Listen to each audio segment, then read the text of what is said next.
Do, ayun. Ayan. So, it's afternoon.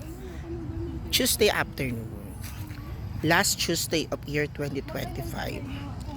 So, andito ako sa Samba Blue Water Resort. So, let's take a look. Ayan o. Ayan. Come on. Let's do the walk. Day 5 na to kasi 21 no? Na 8. Kasi ang ano, ang Medyo mainit and time check. It's anong oras? It's 2:31 in the afternoon. Kaya let's mahirap maligo. Mainit. Mainit ng dagat. Ayan, ito magandang transient. Look oh. Ganda nung look at the transient, the cottage. Maganda siya. Kaya lang siguro pang 2 tao. And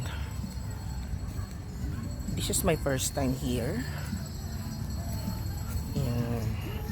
Pero the second time ko na pumunta na Subic. Yan.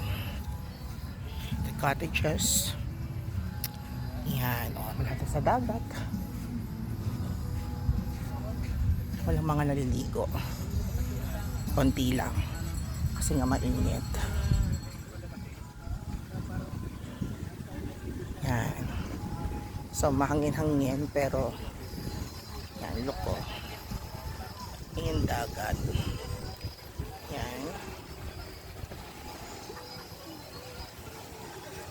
Yan. And medyo konti lang talaga yung naliligo. And look at the inflatable pool. So, ayan.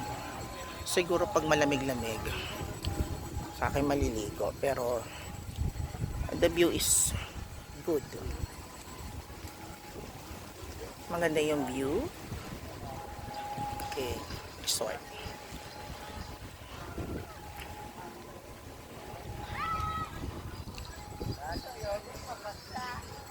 Okay. Okay, balik tayo doon sa ano. By the way, it's December 30. It's a holiday. And we celebrate Rizal Day. O yung kamatayan ni Rizal noong kamatayan ni Rizal sa Luneta. O sa Bagong Bayan. So, pinagdiriwang natin ang pagkamatay ni Dr. Jose Rizal. Ang ating national hero. Ang ating dakilang bayani. No? So, ang masasabi ko lang sa holiday na to, kaya tayo nagka-celebrate dahil si Rizal ang simbolo ng kalayaan. Ginamit niya ang propaganda para dahil siya ay napaka-patriot, dahil gusto niya ang ating mga Pilipino ay maging malaya sa kamay ng mga mananakop, mga Kastila. So kundi dahil sa kay Rizal, hindi natin makakamtan ang kalayaan ng Pilipinas. Naging wake up call ang lahat. So yun lang. Teka, nag-vlog ako. Ha? Sagot mo yung live best? Hindi. Oo daw. So yun lang muna for now. So spending holidays with my family. Ayan.